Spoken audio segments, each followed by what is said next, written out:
Good morning, everybody. Welcome to Georgia Heart Grand Rounds.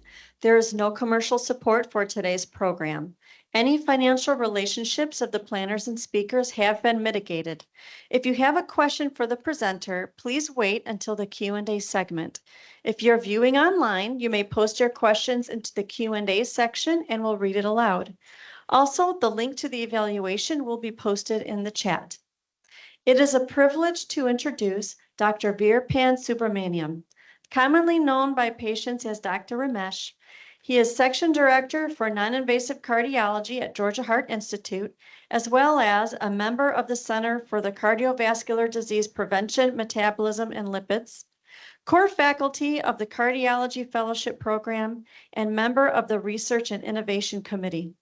Dr. Subramaniyam is a graduate of Cornell University in Ithaca, New York, and received his medical degree from New Jersey Medical School in Newark, New Jersey. Dr. Subramaniyam continued his training at Emory University in Atlanta, Georgia, where he completed his residency in internal medicine and his fellowship in cardiology. He is board certified in internal medicine and cardiovascular medicine. Please join me in welcoming Dr. Subramaniyam. Thank you, Suzanne.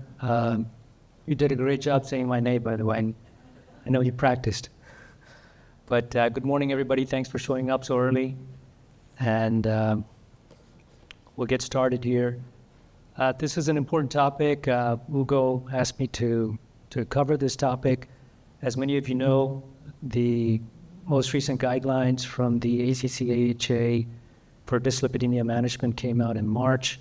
And today I'm just going to cover the main highlights. These are the learning objectives. And this will be covered in your survey as well. I have no relevant financial disclosures. So the talk is structured in highlights. Mainly I'll be covering 10 highlights, hopefully time allowing. The highlight number one, and perhaps the most important, treat dyslipidemia earlier to reduce lifelong risk of prolonged exposure to atherogenic lipoproteins. So it seems like a simple idea. Of course, we know the importance of treating dyslipidemia, but the change here is the earlier and the longer treatment, as we'll talk about. This chart that some of you may have seen is straight from the guidelines, mainly to demonstrate the highlight number one that I just mentioned. So right now in adults, as many of you know, lipid screening is recommended beginning at the age of 19. And then screening every 5 years or more frequently if they have a lot of ASCVD risk factors. But there's a more focus on children with the intent of treating earlier and treating for a longer period of time. So in children, it's recommended to do a screening lipid profile between the ages of 9 and 11. And this is mainly to identify any familial dyslipidemia or other significant lipid disorders so we can begin treatment earlier in life. And to be even more aggressive in certain individuals that have family history of heart disease or first-degree relatives with familial hypercholesterolemia, it's reasonable to perform screening with a single lipid profile at the age of 2. And there are treatments even in pediatric age groups. And then as you get into the older ages, as you can tell, hopefully you can see the diagram. I know some of the text is small, but basically the LDL goal has been lowered to less than 100 for pretty much everybody, as we'll get into the details in subsequent slides. And also treatment into older ages. Typically we used to think people over 75 were not as aggressive in treating those, but the newer guidelines and data also support treating patients into their 70s and sometimes even into their early 80s. So the main mantra here, as you might hear at the lipid conferences as well, lower for longer is better. want to talk a little bit just about the measurement of the standard lipid panel. Of course, we use it on a daily basis, but I'm not sure if we understand all the details. But a standard lipid panel gives you three main pieces of information that help with CV risk management. Of course, the total cholesterol, and then LDL cholesterol, non-HDL cholesterol, and triglycerides. The LDL cholesterol is actually estimated, and that's an important thing to note. Historically, we've done that using the Friedewald equation, but that's really not preferred, and most labs, including our labs, now use the Martin-Hopkins equation or the Sampson-NIH equation, which is more accurate and preferred over the Friedewald equation. In fact, it's actually preferred over the direct LDL per the guidelines for different reasons, not because of just accuracy, but also cost and the different assays of how you look at the direct LDL cholesterol. The non-HDL-C is simply calculated as total cholesterol minus the HDL. And then triglycerides, it's reported or recommended that you don't have to be fasting for the lipid panels as of the recent couple of years. And that's true, especially for a screening lipid panel. But generally, I still do the lipid panel fasting because, as you know, if the triglycerides come back super high, or generally over 400, it's recommended to obtain the lipid panel again in a fasting state. So most of the time, a lipid panel is not an urgent test. So if the patient is not fasting one day, I just have them come back and do it fasting the next day or later on.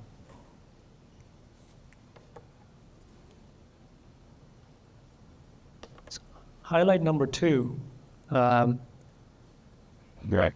latest guidelines recommend to use the PREVENT equation, which is devised by the AHA over the older pooled cohorts equation to assess 10 and 30-year risk assessment in primary prevention in adults aged 30 to 79 years, which is a change compared to the previous recommendation. So we go down to age 30 now, and then apply what they call the CPR framework to guide lipid-lowering therapy. And we'll talk about the details in the subsequent slides. First, we need to really understand the PREVENT equation and why the PREVENT equation is recommended over the pooled cohorts equation. I'm going to just this is a kind of a busy slide, and there's several items there, but I'm going to highlight some of the more important ones.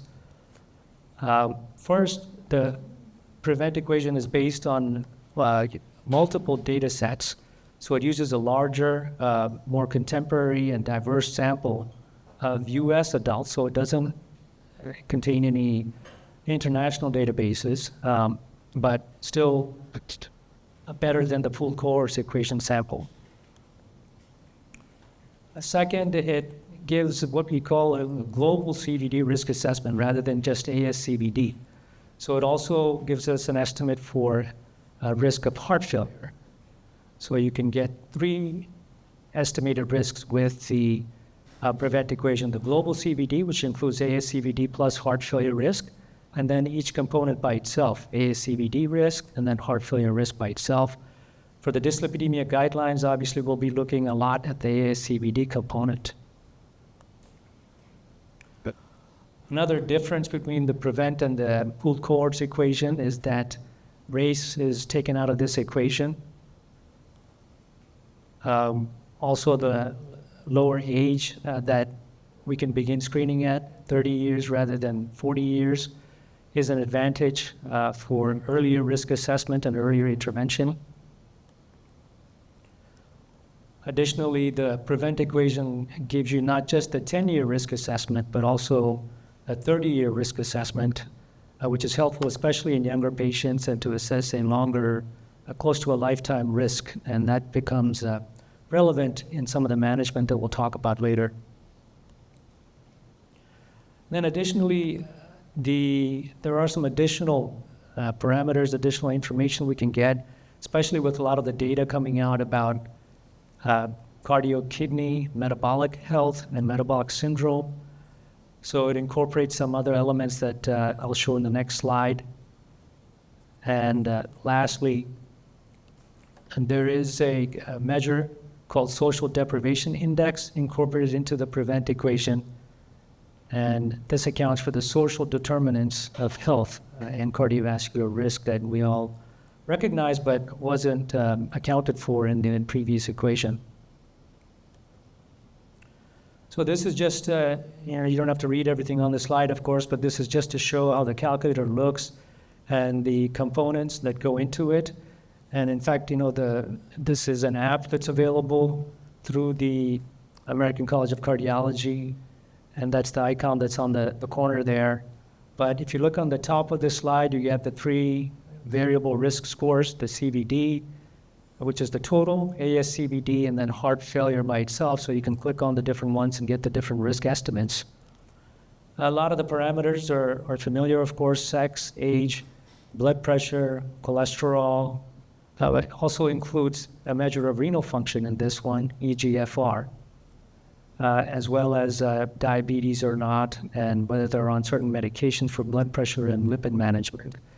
But look on the bottom of the screen, and those are the main differences, where there is an optional component of renal function with urine albumin-creatinine ratio, as well as hemoglobin A1C measure, if it's available. You don't have to have those to calculate a risk. But if you have those, it gives some more refined risk estimate. And then lastly, the zip code, which accounts for the social deprivation index based on their geography and where they live.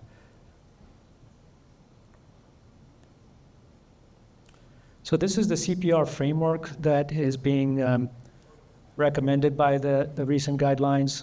CPR stands for calculate and classify, and P stands for personalize, and R for reclassify and then reassess.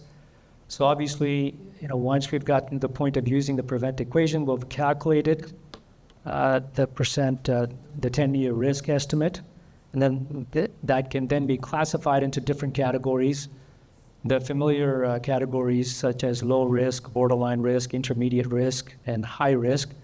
But you'll notice that the percentages that are given to each of those categories is different than what was noted in the pooled cohorts equation. And we'll talk about why that is as well. Another major difference in the initial approach to the primary prevention patient especially is that there is an opportunity to personalize the risk after you classify or after you calculate the percentage. Mainly the personalization occurs with evaluating the risk enhancers. There are several factors that can increase or decrease the risk and will affect how aggressive you want to be as far as their lipid management. And lastly, reclassification primarily occurs through using coronary artery calcium score. And then based on the score, you can up titrate or down titrate how aggressive you want to be in managing their lipids and overall risk. Yeah. So we talked about risk enhancers on the last slide. There are several, and they're all fairly common. I'm going to go through them quickly.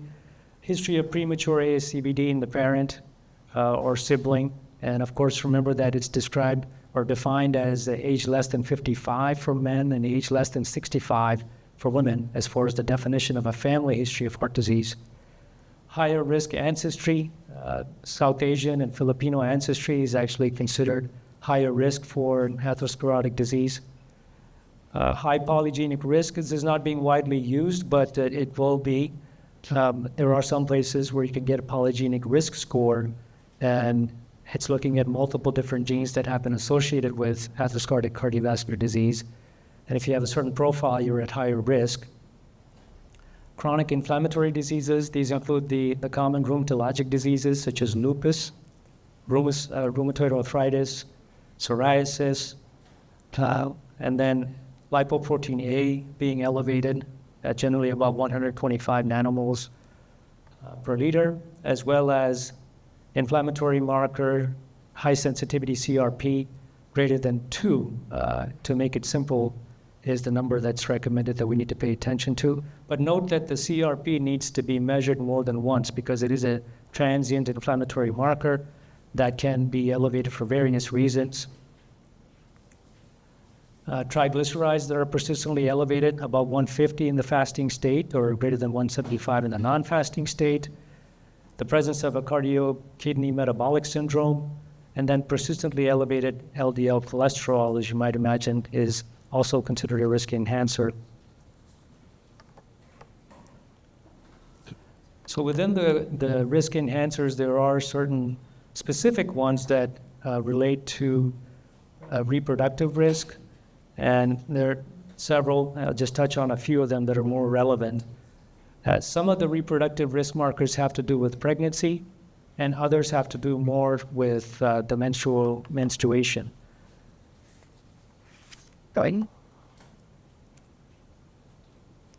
Sorry.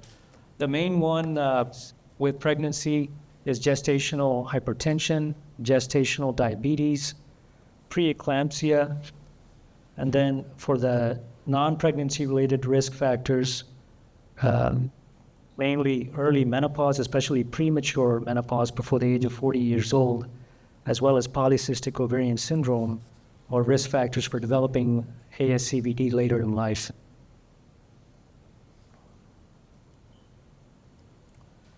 The next important point, highlight number 3, LDL lowering therapy can be considered in adults for primary prevention of ASCVD, with a 10-year ASCVD risk estimate of 3% to less than 5%, which is lower than the cutoff previously used, and should be considered for those at 5 to less than 10%, which is considered intermediate risk. These are 10-year risk estimates. So to understand why the thresholds are being lowered with the new equation, we need to understand a little bit about how it translates and how it compares to the pooled cohorts equation scores. So this chart shows the rough equivalence. What used to be less than 5% before is now less than 3%. Similarly, 5 to less than 7.5% was considered borderline before. Now it's 3 to less than 5%. 7.5 to less than 20% was considered intermediate before. Now it's 5 to less than 10%. And anything greater than 20% was considered high risk before. Now it's anything greater than 10%. And the reason for this, there are a few reasons why the thresholds were lowered. And number one, when you look at the estimates from the prevent equation, prevent ASCVD equation, they're about 40 to 50% lower than the pooled cohorts equation. And they also looked at approximately what number of patients would be recommended to consider statin therapy based on these two different estimates. And there was intent to kind of maintain the same amount or percentage of population that would be recommended for statin therapy based on their 10-year risk. So because of that, the risk thresholds were lowered. But most importantly, I think, is that the net benefit for statin therapy at 3% or greater 10-year event rate was just that there was a net benefit, more benefit than harm, even at 3% or greater in primary prevention randomized controlled trials. So this graph kind of helps explain that idea that 3% is the right cutoff to use to consider initiation of lipid-lowering therapy. In panel A, this is looking at moderate intensity statin in patients for primary prevention. So on the graph, on the x-axis is the 10-year CVD event rate, and on the y-axis is the number needed to treat to prevent ASCVD. So if you look at the point where the number needed to treat is equal to, or actually better than the number that would lead to the development of diabetes, that's 3% for moderate intensity therapy. And that's the reason the 3% threshold was selected. So if anybody has a higher risk of a 10-year risk higher than 3%, they stand to gain more by being on a statin than the possibility of developing hyperglycemia. Similarly, for a high-intensity statin, the number is 7%, where the net benefit is there, more benefit than harm.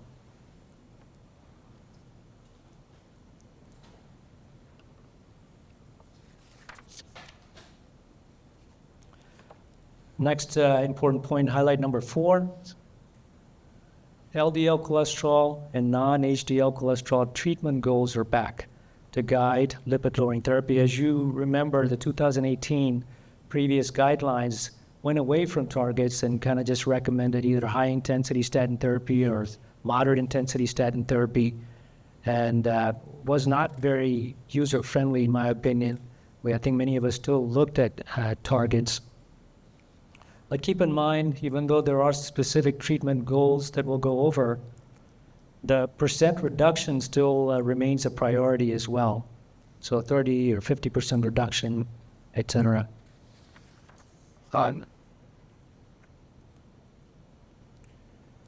Again, this is a very busy slide. I don't intend to go through it in detail or for you to be able to read it, but I just want to show there is a lot of information within the guidelines. A lot of it's contained right here in this table. But for right now, I just want to point out a few things as we consider lipoprotein targets. First, just note that the different categories, there are basically 3 categories of LDL-C targets or non-HDL-C targets: less than 100, less than 70, or less than 55 for LDL. And then keep in mind that the non-HDL cholesterol targets are typically 30 points above the LDL cholesterol targets. So there are 3 main markers that we look at targets for and that are talked about in the guidelines. So LDL cholesterol, still the primary target. The target ranges are there, less than 100, less than 70, and then less than 55.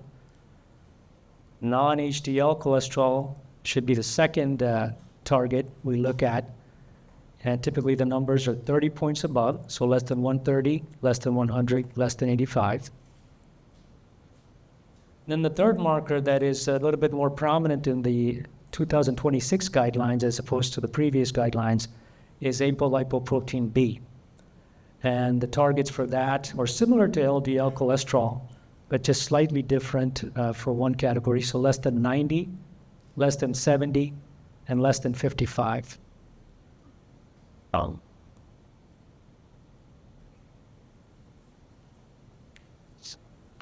Next, highlight number 5. Apolipoprotein B testing can be useful to improve risk assessment and guide therapy once LDL cholesterol and non-HDL cholesterol goals are met. So this is true, particularly in those with elevated triglycerides, generally above 200, in those with diabetes or very low achieved LDL cholesterol. We can check the ApoB to assess their residual risk. And then ApoB measurement, helps identify individuals that have additional or residual lipoprotein-related risk that may be underestimated by the standard lipid panel, and can be helpful sometimes to identify unusual lipid disorders, because there are situations where ApoB will be high, but their LDL may not be. And we'll talk about this in the subsequent slides.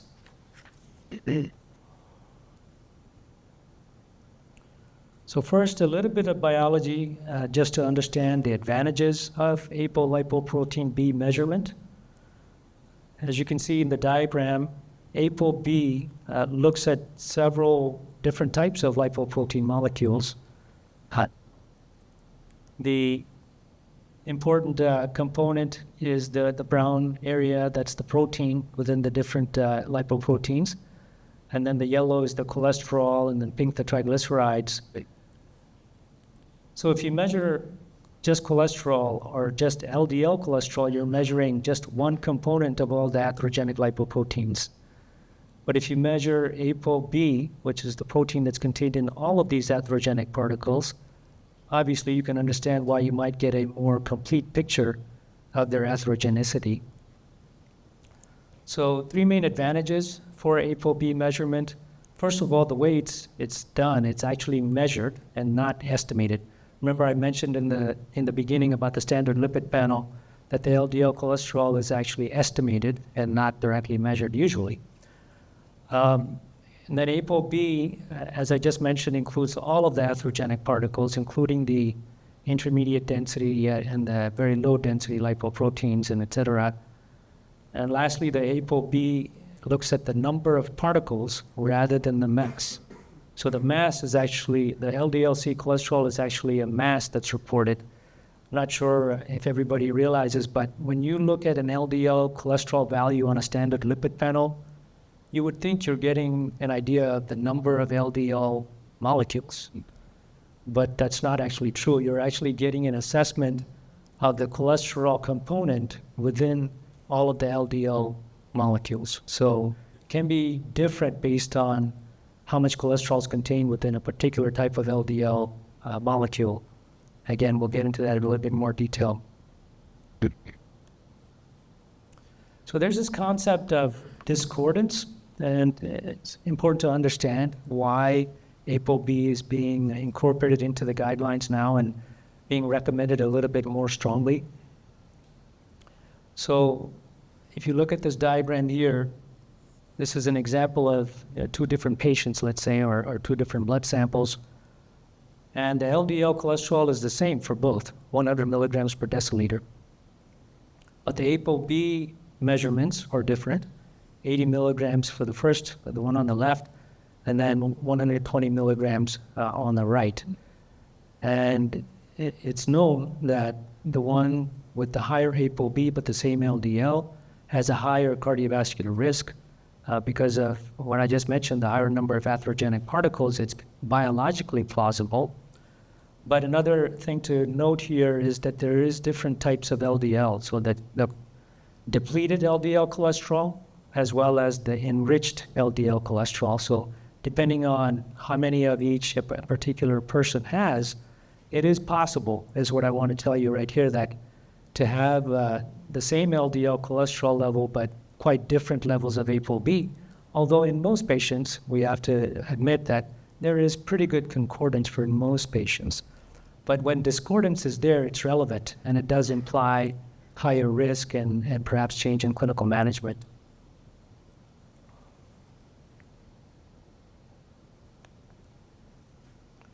And this concept of discordance is actually carried over into the trials and in the clinical world.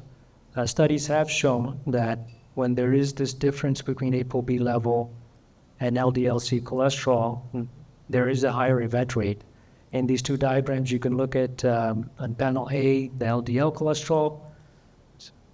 The orange indicates high ApoB level, and blue bar indicates low ApoB level. And then, of course, on the x-axis, you have the various LDL cholesterol categories, and you can tell that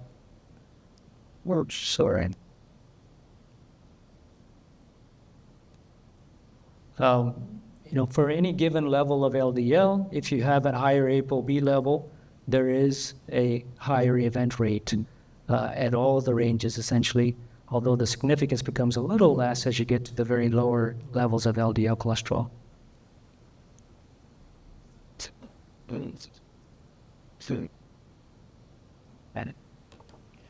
The next important point, lipoprotein A, Lp(a), should be measured in all adults at least once to identify those individuals at higher risk of ASCVD.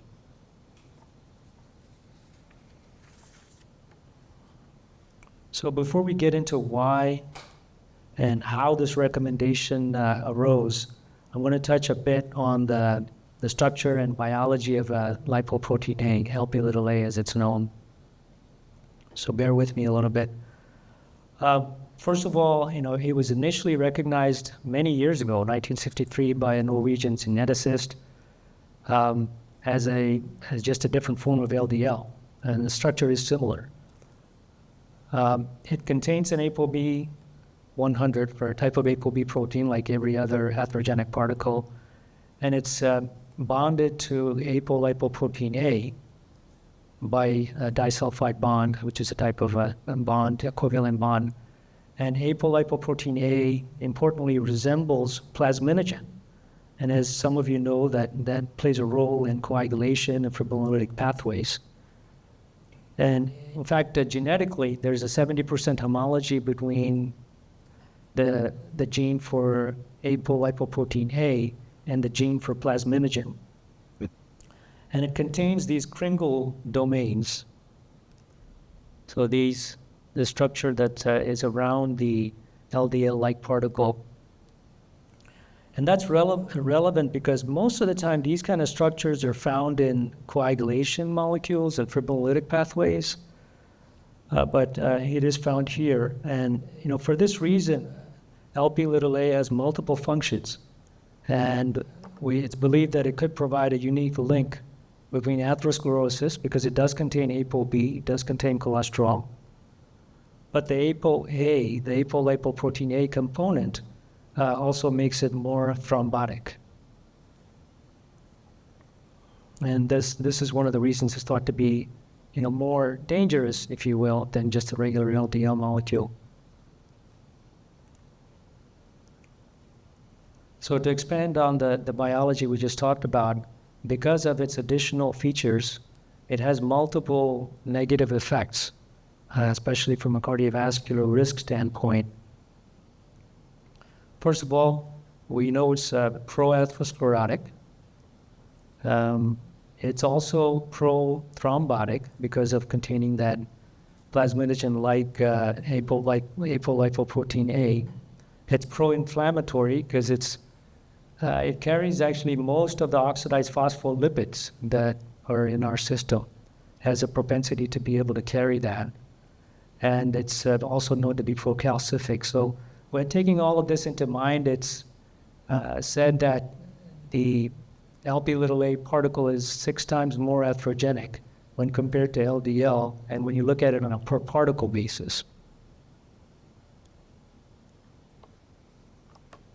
This graph just shows that there is a linear relationship that has been well established between Lp(a) levels and ASCVD risk. And you can tell, right around 100 or 125 or so, there's a pretty consistent rise in risk as the Lp(a) levels rise. And this kind of breaks it down a little further into the important thresholds. The ones to note here are at 125 nanomoles per liter, the risk is 1.4-fold. And at 250 nanomoles per liter, the risk is double. And this is compared to the median value of the Lp(a) level in the population.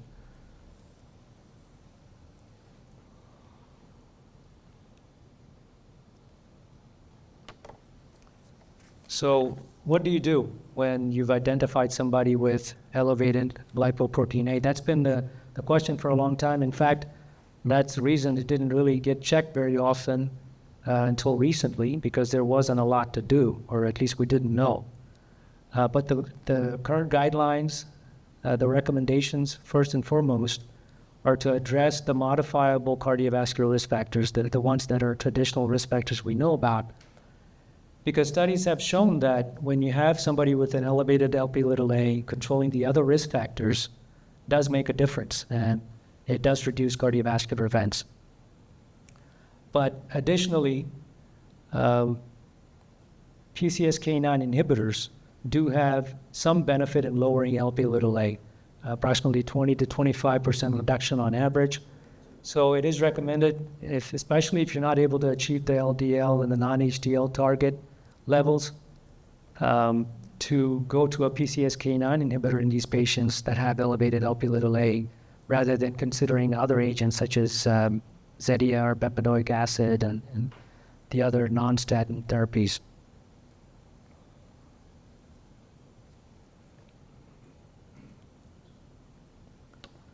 So there are some specific, targeted therapies for lipoprotein A that are being developed, and they look very promising. I'm going to talk just a little bit about the various mechanisms and potential drugs that are in the pipeline. Pelacarsen is an antisense oligonucleotide that's targeting the synthesis of apolipoprotein A. Similarly, olpasiran is a siRNA, also targets the same mechanism, as does lipodiceran, again an siRNA that blocks the synthesis of apolipoprotein A. There is another one that's newer, muvalaplan, that inhibits the covalent association between apolipoprotein A and ApoB, but that's a little bit earlier in the stages of investigation.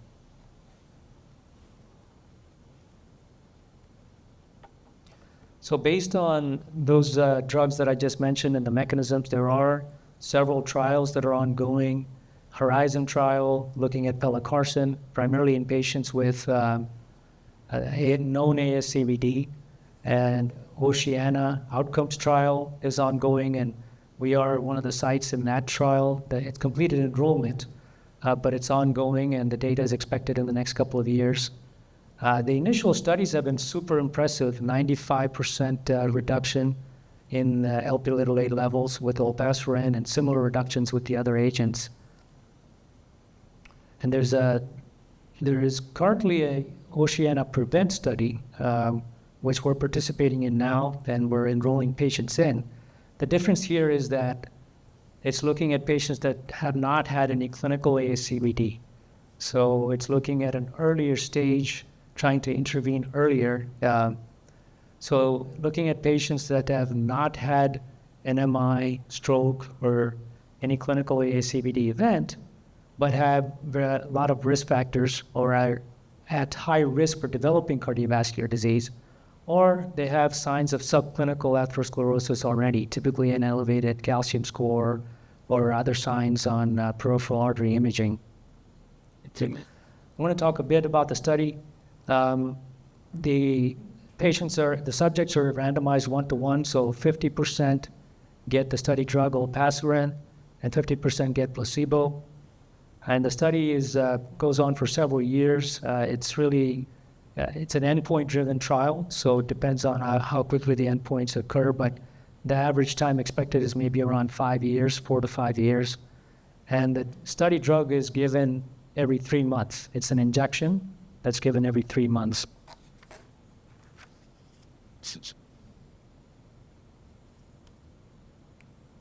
So the inclusion criteria, the basic ones are age greater than 50, Lp(a) greater than 200 nanomoles per liter, and either presence of evidence of atherosclerosis or multiple ASCVD risk factors. The major exclusion criteria, like I said, is any previous clinical ASCVD event, any history of revascularization or any history of a major bleeding disorder. As far as the evidence of atherosclerosis, it's defined as a coronary calcium score greater than 100, evidence of atherosclerosis on carotid imaging, typically more than 50% stenosis, or non-obstructive CAD on a cath or CCTA, at least 25% or more stenosis. And lastly, peripheral arterial disease with an ABI less than 0.9 or greater than 50% stenosis on non-invasive imaging. And the ASCVD risk factors, they're the usual ones that we consider, but the major ones are age greater than 65, hypertension, diabetes on medications, current tobacco use, hsCRP greater than 2, familial hypercholesterolemia, and then history of some mild kidney disease, not severe. Patients that are on end-stage renal disease are excluded. And then family history of premature ASCVD as well. Good. The next important point is highlight number 7. Coronary artery calcium scoring in men at least 40 years of age and women at least 45 years of age can improve risk assessment and guide LDL cholesterol and non-HDL cholesterol goals. So this is the reclassification process that we talked about initially in the CPR framework. Who should get a coronary calcium score? Well, it's pretty simple. Just about anyone that falls in the category of borderline or intermediate risk using the 10-year PREVENT-ASCVD score qualifies. For women, the age cutoff is a little 45, and honestly, even though it's age over 40 recommended here, sometimes I do it in younger people as well, because nowadays we do have a lot of treatment options, and it could make a difference as far as long-term outcome. And the amount of radiation is not that significant.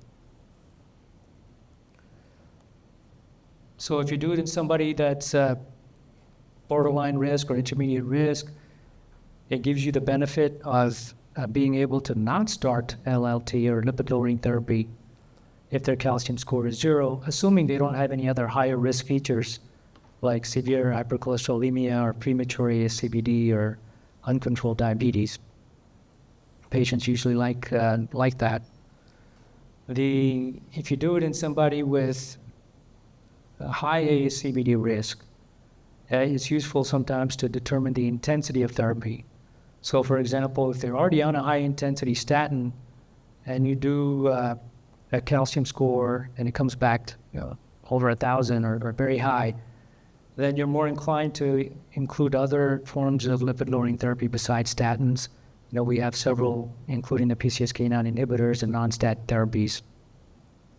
And lastly, this is not coronary calcium scoring, but think about a cardiac CTA in a select group of patients that are particularly at higher risk for non-calcified plaque. So inflammatory conditions, HIV, diabetes, smokers. It will be helpful or useful to get a plaque analysis along with CCTA, but it is not widely available and still reimbursement issues are there.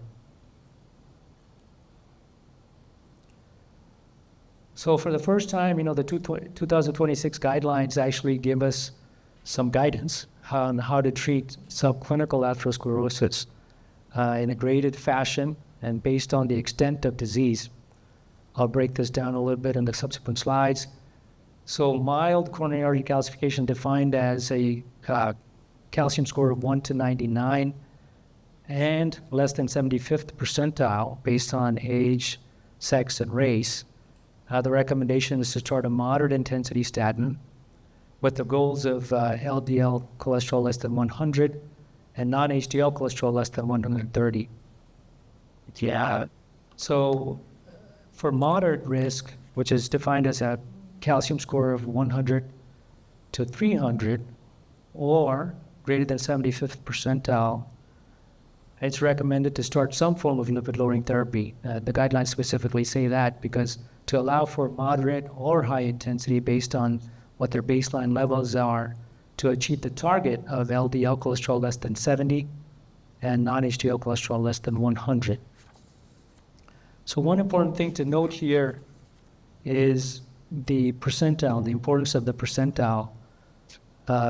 It's especially important in the lower calcium scores because there could be a situation, for example, if somebody has a calcium score of 50, they would fall in the mild category, but if their percentile is at the 90th percentile, so if it's a young person with a calcium score of 50, that's actually considered somewhat high risk because they're developing plaque much faster given their age. So they would actually fall into the moderate category because of their percentile, and they would then deserve more intense therapy.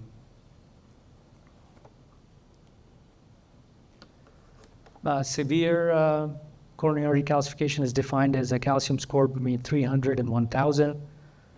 Of course, the recommendation would be to start some form of LDL lowering therapy, likely at a high intensity statin, with the goals of LDL cholesterol less than 70 and non-HDL level less than 100. But here you have some additional optional goals. So that's where the ApoB starts coming in, where you're trying to be more aggressive.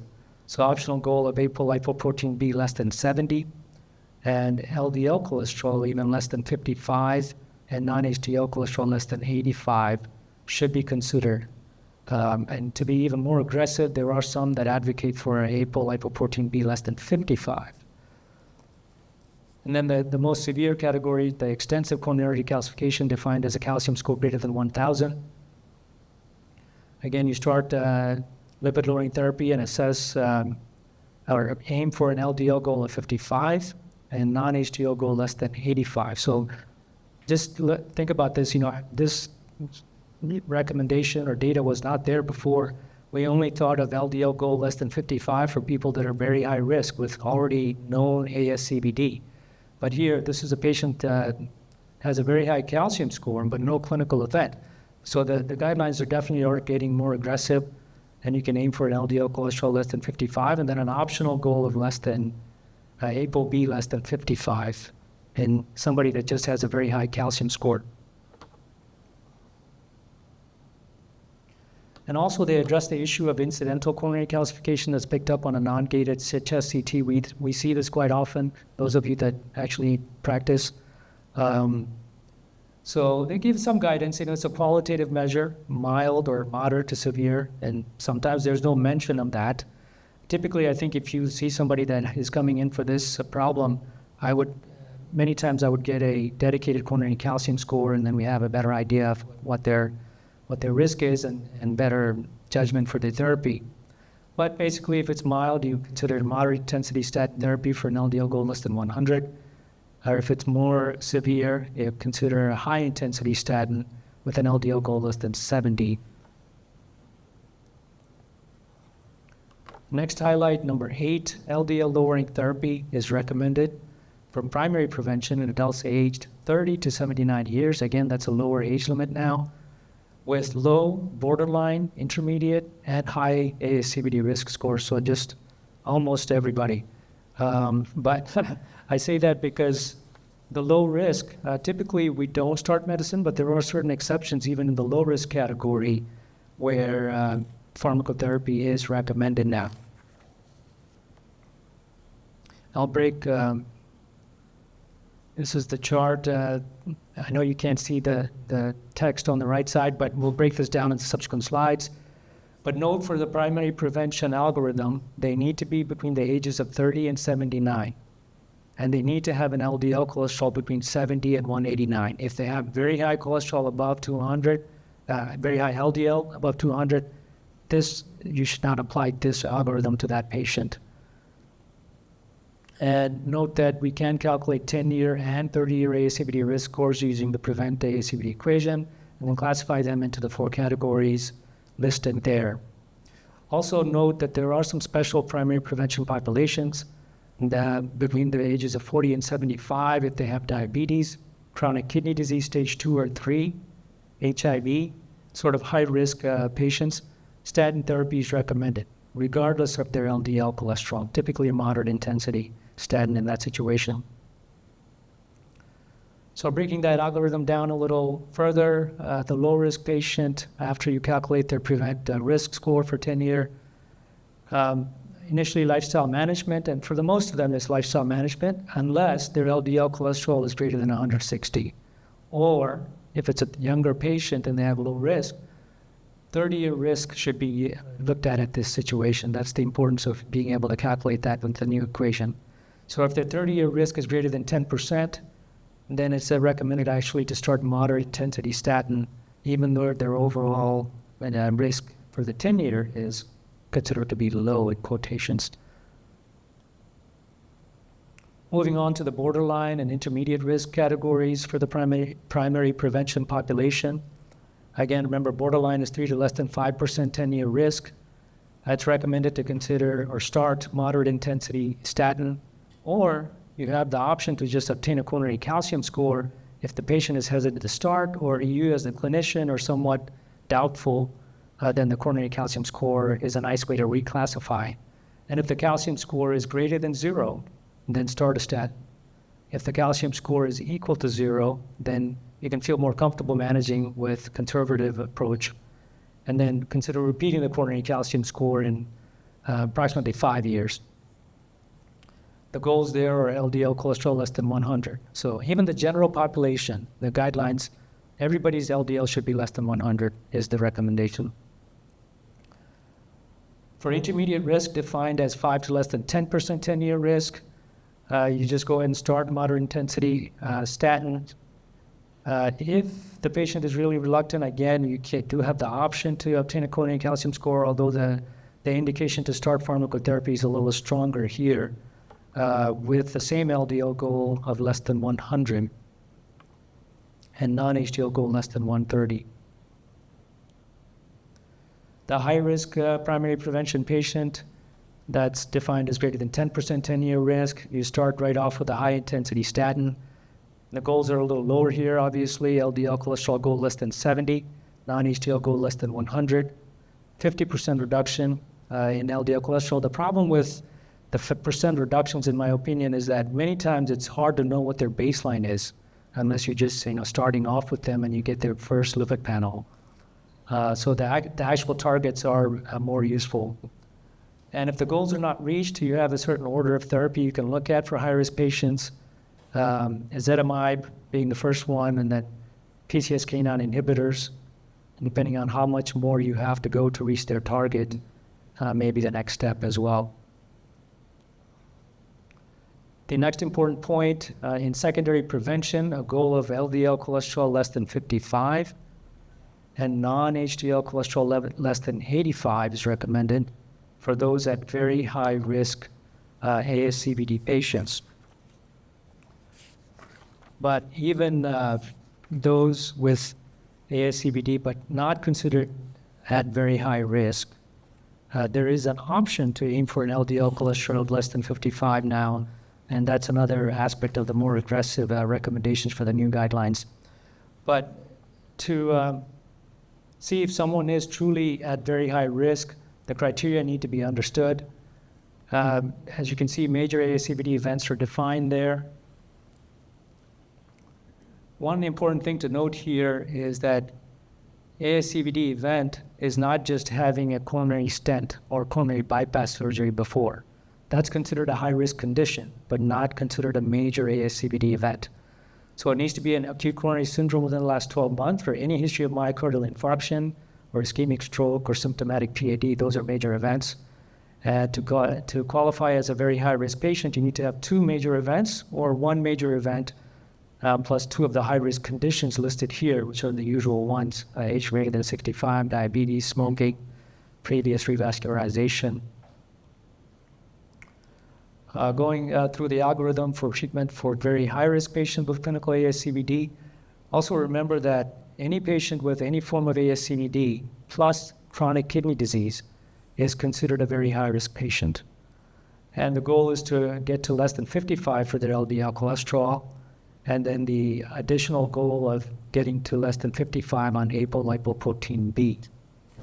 The order of therapies for the very high-risk patients with ASCVD: of course, high-intensity statin is first line, and then move on to ezetimibe, PCSK9 inhibitors, especially the monoclonal antibodies are favored over inclisiran because there is more data.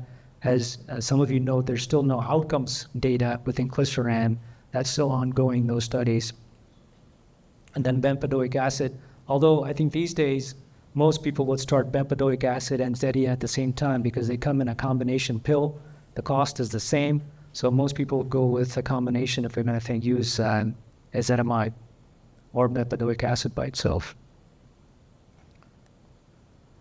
And then the clinical ASCVD patient considered not at very high risk.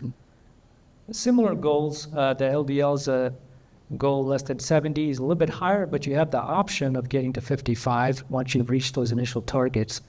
And the similar order of therapies: high-intensity statin, ezetimibe, PCSK9 inhibitors, and optional goal, like I said, of less than 55 for the based on patient preference and how they're tolerating the medications as well. So for the sake of time, I'm going to skip the triglyceride part of this talk.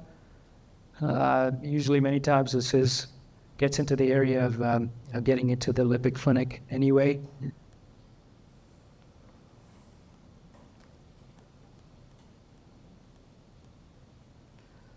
So to summarize, what are the important changes in the 2026 guidelines?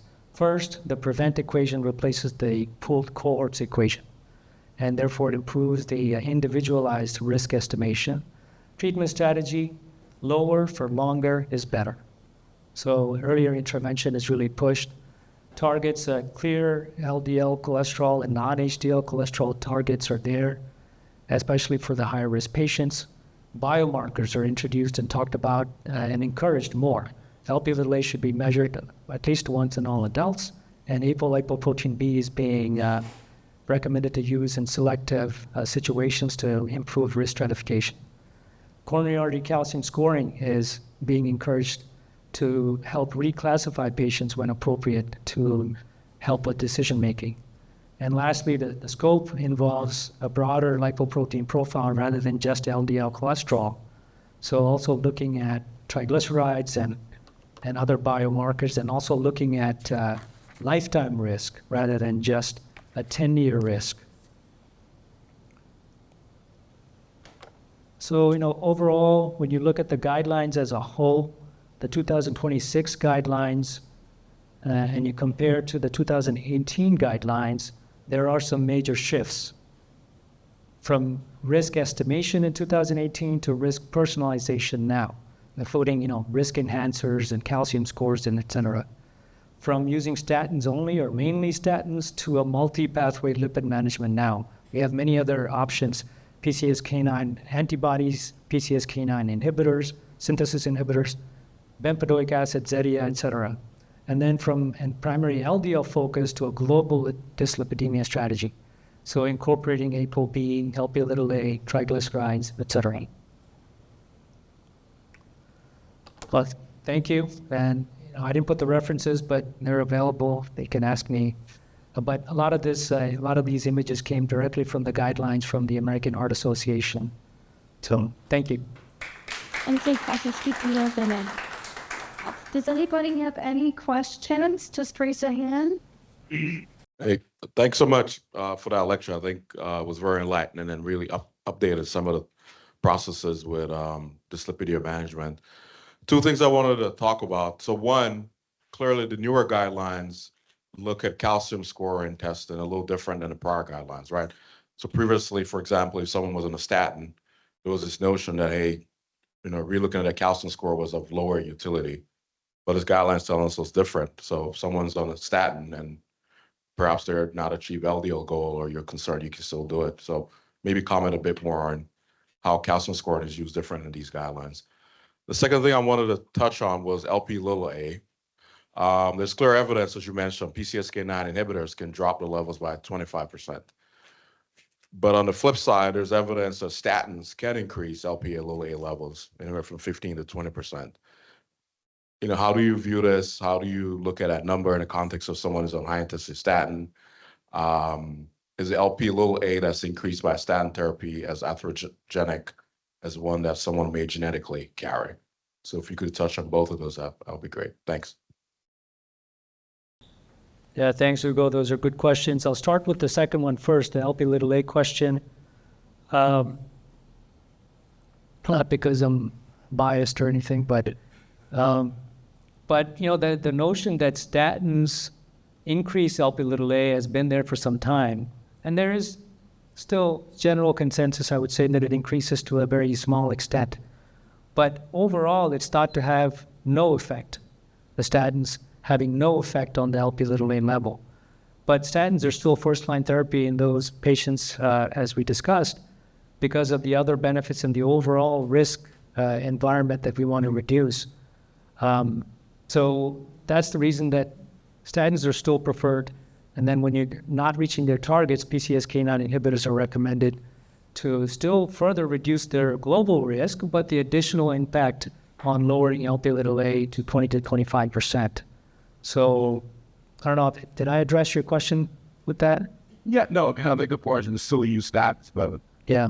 patients look them that ask. Yeah, it's important. It's important to emphasize to them that, statins, and I tell them when I check people's Lp(a) in certain situations, it's definitely going to change their management. Statins don't address Lp(a) directly. So it's important. As far as the coronary calcium scoring question, so some of you may know that being on a statin actually increases your coronary calcium score, which seems counterintuitive. But the way statins work, one of the benefits is they stabilize plaque. And the way they stabilize plaque is by promoting coronary calcification. So it's very useful to get in a naive patient to get a calcium score. But once they've been on statin therapy, especially, it's a little bit unclear as to how much of the increase in calcium score over time is related to actual statin therapy or progression of atherosclerosis. So studies have looked at that, and the amount of progression in coronary calcification attributable to statin use is not as much as we thought initially. So there is still some value to looking at calcium scores in patients that are already on statins over time. And that's the reason that in these guidelines, it's actually okay to do a calcium score in somebody that's already on lipid-lowering therapy and they're high risk to consider if we need to be more intense, because now we have targets. So, do we need to reach a lower target, and do we need to use non-statin therapies to get there? Thank you. It was a good talk. I was wondering, that I think that the guidelines came out before Vesalius was really, I guess it was a late breaking later on. And then, we saw like a million ways that you can get it covered by insurance for primary prevention. But there isn't really any recommendations based on it for primary prevention. Have you, altered your practice in any way, or are you a little bit more aggressive, or are you just going based on, LDL initially, or, how have you thought about that? And also, do you think that maybe there will be some updates to the guidelines, some focused updates based on the Vesalius trial? Yeah. Thanks, Vikas. That's a great point, and they actually mentioned it in the guidelines as well, that the Vesalius data was pending at the time of publication, and it is an important study that's going to be incorporated. I'm pretty sure that they're going to give a sort of an addendum or something pretty soon to address that. So for those of you that don't know, the Vesalius trial is looking at a PCSK9 inhibitor in the setting of essentially primary prevention, or at least you can think of as high-risk primary prevention. So patients that have not had a clinical ASCVD event, but either have some high risk factors, signs of atherosclerosis, or perhaps even revascularization for stable disease before. So the study showed that there was clear benefit in using PCSK9 inhibitor in those patients. So if you look at the high-risk patient in the guidelines here that I talked about before, for the primary prevention high-risk patient, so there's actually an option of being able to use a PCSK9 inhibitor later on in the pathway. Still, high-intensity statin is first line for sure, but you do have the option to use a PCSK9 inhibitor as it stands. But I think with that additional data, the recommendation is going to be stronger, perhaps even above ezetimibe, which is considered second line right now.